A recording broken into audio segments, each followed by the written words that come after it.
నేను కొమరక్కను అక్కలు చెల్లెళ్ళు బావలు మరదలు మన్మలు మనవరాలు యారాలు సముద్రాలు అత్తలు మేనత్తలు బాగుండరా? కొమరక్క ఏమైంది పలకరియక చాలా రోజులైంది, అత్త కూడా లిప్సుడు పెట్టి మమ్మల్ని పలకరించే మర్చిపోయినాం అనుకుంటారు కదా. ఒక మంచి ముచ్చట తీసుకొని మీ ముందరికి వచ్చిన, అందుకే అందరినీ అన్ని వరుసలు కలిగిన వాళ్ళందరినీ పలకరిస్తున్న బిడ్డ. ఆ ముచ్చట ఏంటంటే మా పిల్లగాడు కృష్ణ మన కేశరోన్పల్లి మా ఊరు పక్కనే ఉడితాలకి వెళ్ళి కొంచెం వెనక బంధునే ఉంటాడు. పిల్లగానికి చిన్నప్పటి నుంచి రాయాలి, పాడాలి, ఆడాలి, యాక్టింగ్ చేయాలని బాగా ఆశ. ఇక ఆశని ఎన్ని రోజులు ఎట్లా దాపెట్టుకొని భూకంపం వలినట్టు వదిలిండు.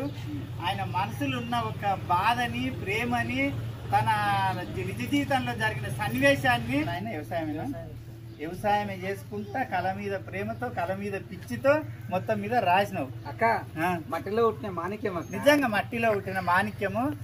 ఒక మంచి పాట రాసిండు. ఆ ప్రోమో చూపియంగానే, ప్రోమో ఇప్పుడు యూట్యూబ్లో ఉన్నది, పవర్ మ్యూజికల్ అనే యూట్యూబ్ ఛానల్లో ఆ ప్రోమో రిలీజ్ చేసిండు.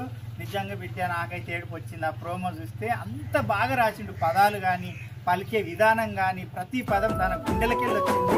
ప్రాణమిస్తా నీకు నా ప్రేమ, నా గుండె గుటికే రావమ్మా, వెళ్ళకే నువ్వు దూరంగా, నిన్ను ప్రేమించినానే ప్రాణంగా, వెళ్ళకే నువ్వు దూరంగా, నిన్ను ప్రేమించినానే ప్రాణంగా.